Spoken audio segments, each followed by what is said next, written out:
all the insight from Flame 2018. With me now is Markus Krug, and Markus is from E-Control, the Austrian Energy Regulatory Authority. Markus, thank you very much for your time here at Flame. This is the second year that you've been here, and have you noticed a big difference in everything that's being talked about over the last 12 months?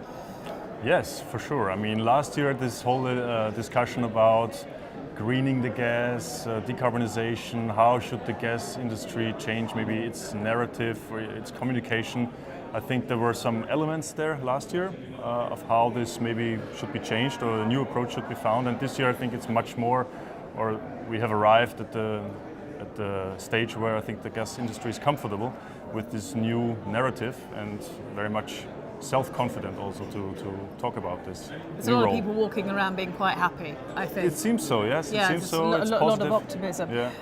Let's talk about the Austrian market. Austria has a renewable energy target of, is it 34% by 2020, 100% self-sufficiency by what, 2050? 2030 even. 2030 self-sufficiency. Self-sufficiency, yeah, that's the new climate and energy strategy. And I think, well, we're starting at the level of already 72% of renewables. And I think, well, it's this annual balance, so it's the annual supply and demand. But on an annual basis, I think the aim would be until 2030. This is in this new 2030 strategy to have this the renewable meeting annual demand of to 100%. Yeah. So what actually is the mix within that? And is gas still figuring within that, whether it's biogas or whatever it is? Yes, so I mean, from the strategy this presented by the government, it's not so clear what the exact mix is. But right now, I mean, where we're starting from is a very high share of hydro.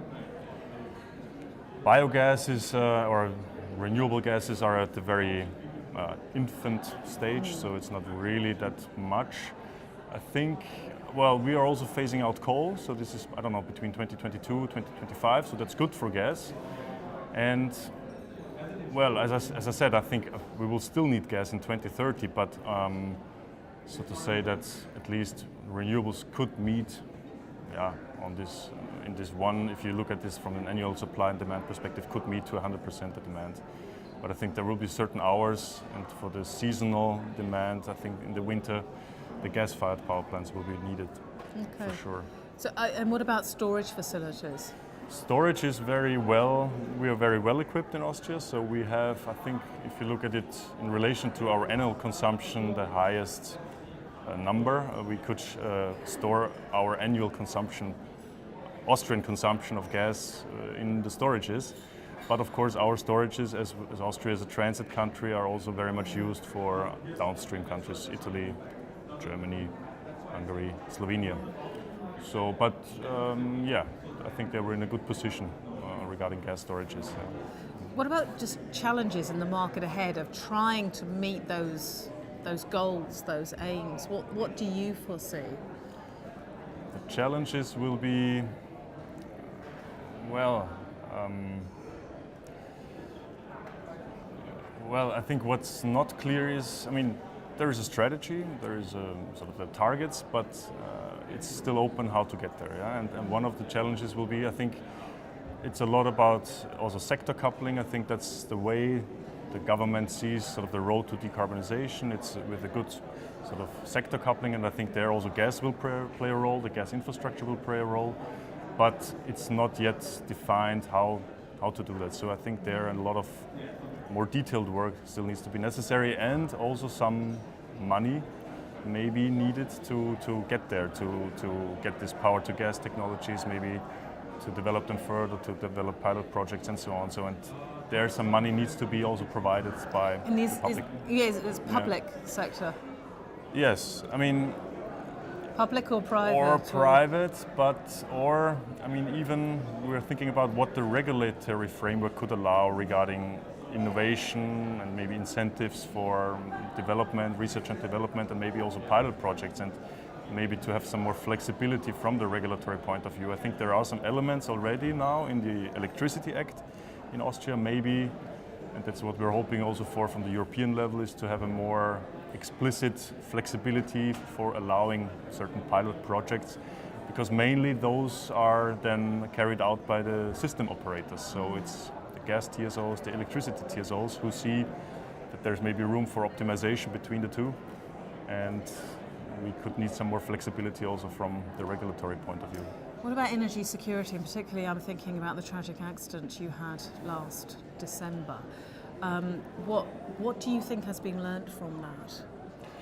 Well, I have to say it's a case study, a very positive one. So I think if we look at the management, the crisis management, very short term by the TSO, that was very, very professional, and I think it's the best case, I would say, because I mean, what was affected was actually the link to the domestic system. So this part was affected, and of course, but in the first moment, the whole station was shut down. But to really resume the transit flows that quickly within the same day, I think I really have to say to the system operator that it was great work done, because in such a short notice to really resume the flows, and also for the downstream countries, I think this was very important for Slovenia, Hungary, Italy, to have this flow. Italy in particular, their reaction. With the emergency there, so to have these flows re-established there. So I think what we can learn is that it was done